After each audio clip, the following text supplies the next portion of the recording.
A story, if you can call it a story. There's no real beginning or end, and there's very little in the middle. It's about a day's outing by char-a-banc to the seaside at Porthcawl, which, of course, the char-a-banc never reached. And it happened when I was so high, and much nicer. I was staying at the time with my uncle and his wife at their shop. At breakfast on Saturday, the day of the outing, I found a note on the kitchen table. It said, "There's some eggs in the pantry. Take your boots off before you go to bed." My uncle's wife had gone, quick as a flash. When my uncle read the note, he tugged out the flag of his handkerchief and blew such a hubbub of trumpets that the plates on the dresser shook. "It's the same every year," he said. "Only this year is different. You'll have to come on the outing too, and what the members will say I dare not think."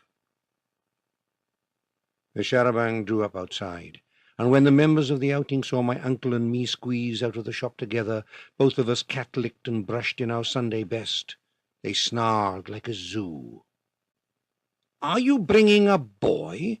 asked Mr. Benjamin Franklin as we climbed into the char-a-banc. He looked at me with horror. "Boys is nasty," said Mr. Weasley. "He hasn't paid his contributions," Will Sentry said. "No room for boys. Boys get sick in char-a-bancs." "So do you, Enoch Davis," said my uncle. 26 minutes to opening time," shouted an old man in a Panama hat, not looking at a watch. They forgot me at once.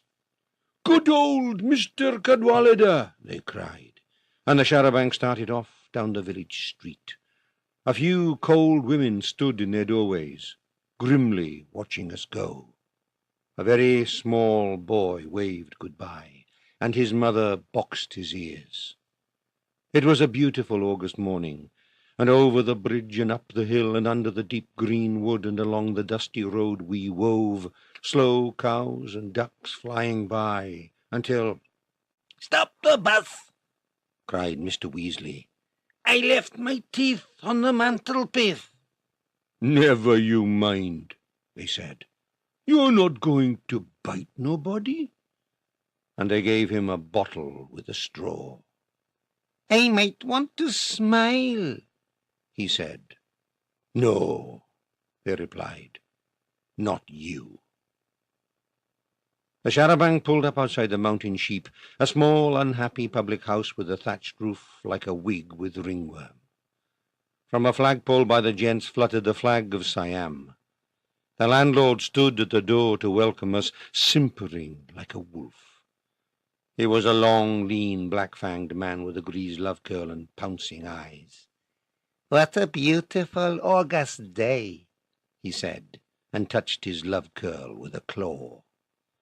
That was the way he must have welcomed the first mountain sheep before he ate it, I said to myself. The members rushed out, bleating, and into the bar.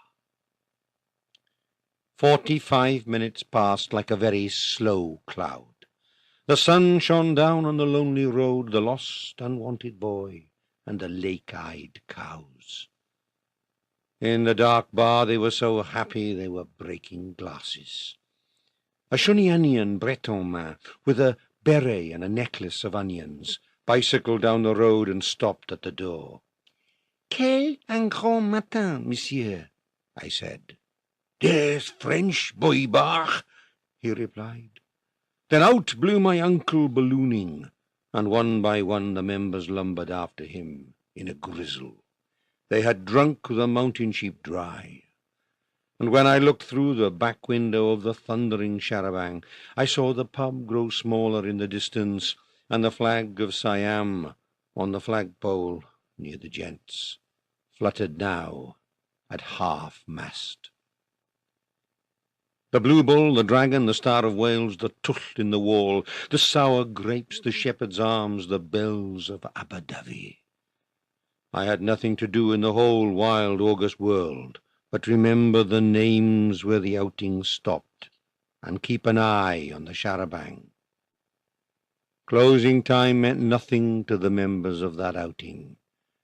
Behind locked doors they hymned and rumpused all the beautiful afternoon, and when a policeman entered the Druid's tap by the back door and found them all choral with beer, "Shh," said Noah Bowen.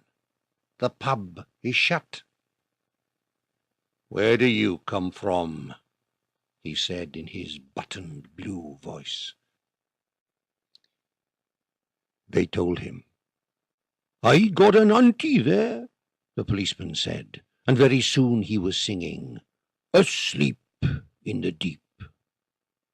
Off we drove again at last, the charabanc bouncing with tenors and flagons, and came to a river that rushed along among willows. "Water!" they shouted, and dusk came down warm and gentle on 30 wild, wet, pickled, splashing men, without a care in the world at the end of the world in the west of Wales. And "Who goes there?" called Will Sentry to a wild duck flying. They stopped at the Hermit's Nest for a rum to keep out the cold. "I played for Aberafan in 1898, said a stranger to Enoch Davis. "Liar," said Enoch Davis. "I can show you the photos," said the stranger. "Forged," said Enoch Davis. "And I'll show you my cap at home." "Stolen." "I got friends to prove it," said the stranger in a fury. "Bribed," said Enoch Davis. On the way home, through the simmering moon-splashed dark, old O. Jones began to cook his supper on a primus stove in the middle of the charabanc. So they carried out the remaining cases and the primus stove and old O. Jones himself, and took them into a field and sat down in a circle in the field and drank and sang, while old O. Jones cooked sausage and mash and the moon flew above us. And there I drifted to sleep against my uncle's mountainous waistcoat, and, as I slept, "Who goes there?" cried out Will Sentry to the flying moon.